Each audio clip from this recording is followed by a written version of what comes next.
My name is Paige Holloway. I'm 33 years old, and 4 nights ago I found myself sitting in the private dining room of the most expensive steakhouse in Scottsdale, Arizona, staring at a menu I never planned to order from. I hadn't heard my parents' voices in 48 months. No birthday messages, no Thanksgiving calls, not even a text when I was hospitalized after a highway accident 2 years earlier. Then, out of nowhere, my father called on a Wednesday evening. He didn't ask how I was. He simply said, "Saturday, 7 o'clock. Be there." Then he hung up before I could answer.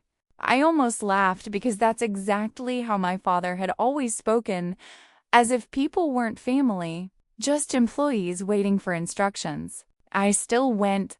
Maybe because a tiny part of me believed silence couldn't last forever. Maybe because I still carried one sentence I'd wanted to say for 4 years.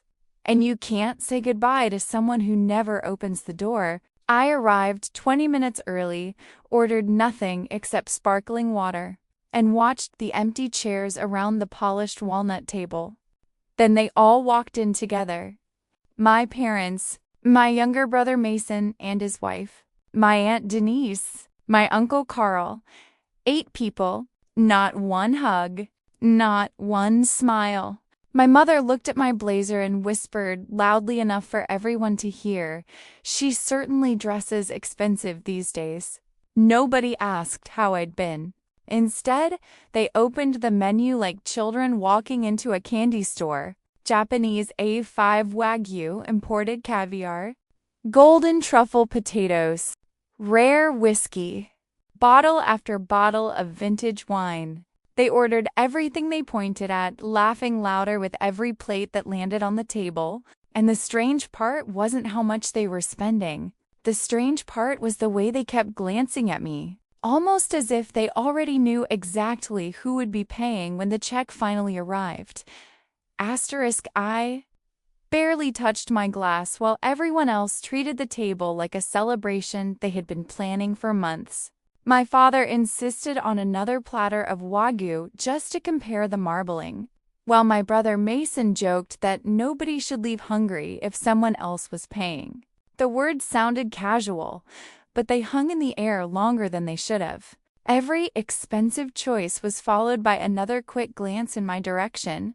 I noticed it because I spent 12 years negotiating contracts for commercial construction projects. And one thing that job teaches you is that people reveal their intentions long before they reveal their plan. Halfway through dinner, my aunt suddenly asked how business was going. That surprised me because nobody in that family had cared about my work before. Then my uncle asked if my consulting firm had expanded. My mother wondered out loud whether owning a downtown office was as profitable as people say. My brother casually asked if I'd finally paid off my condo. Different questions, same destination. They weren't interested in my life. They were calculating my wallet. I answered politely but kept every response short. 4 years had taught me that the less they knew, the safer I was. Then my father finally looked directly at me for the first time that night. "You're doing well," he said. It wasn't a compliment. It sounded more like someone confirming numbers on a spreadsheet. I simply nodded. The waiter returned carrying desserts nobody had ordered earlier, followed by 2 glasses of 20-year-old cognac my father approved without even asking the price. The room smelled of butter, oak, and expensive steak, but underneath it I could feel something colder building.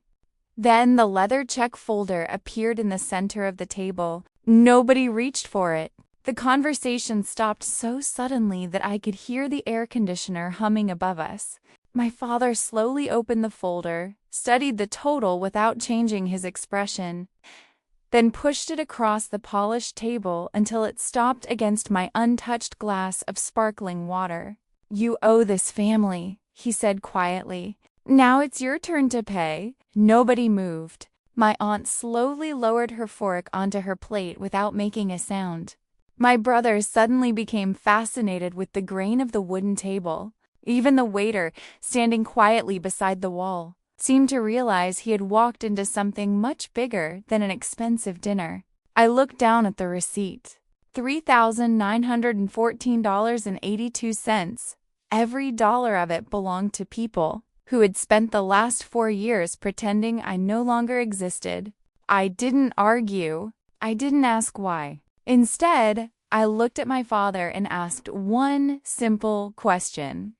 What exactly do I owe you? He had been waiting for that question. He leaned back in his chair and started listing debts that existed only in his memory.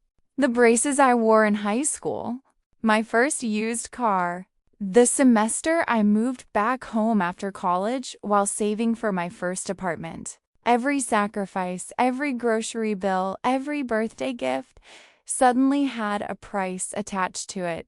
Then he finished with the sentence I'd heard my entire childhood. Family takes care of family. For a second, nobody breathed. Then something inside me became incredibly calm. I reached into my purse, removed my credit card, and quietly asked the waiter to separate my sparkling water from the rest of the bill. He looked at me, then at my father, hesitating for only a second before nodding. My receipt came to $8.75. I paid it, left a generous tip, thanked the waiter, and stood up. The silence around that table felt heavier than the food they had ordered. Just as I reached the door, my mother finally spoke. Paige, if you walk out now, don't expect this family to ever forgive you. I smiled for the first time all evening. Without turning around, I answered quietly, You already stopped being my family 48 months ago. Then I walked into the cool Arizona night. I had no idea my phone would ring the next morning, or that one voicemail would explain why they suddenly remembered I existed after 4 years, and why this dinner had never been about steak, XU, or a restaurant bill at all. The next morning, my phone rang 3 times before I finally answered. It wasn't my father. It wasn't my mother. It was Evelyn Brooks, an attorney whose name I had never heard before. Ms. Holloway, she said.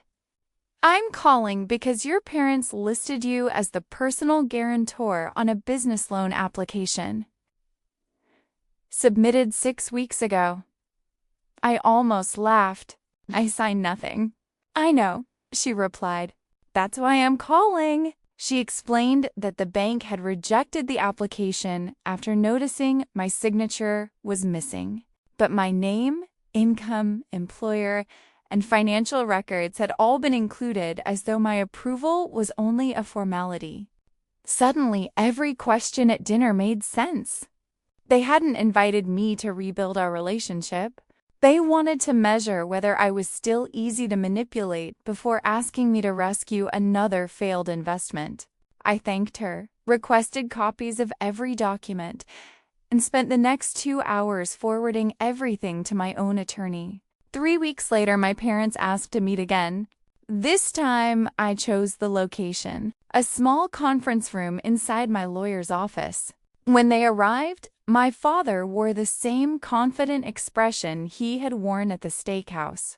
It disappeared the moment my attorney placed the loan application, the restaurant receipt, and a formal cease and desist letter on the table.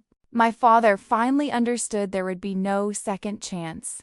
He asked if I was really willing to destroy my own family over money. I looked him straight in the eyes. This was never about money. It was about the first dinner in 4 years. And realizing I was never invited as your daughter. I was invited as your backup plan. Nobody argued after that. I walked out of the office lighter than I had felt in years. Some people believe revenge is making the other person suffer.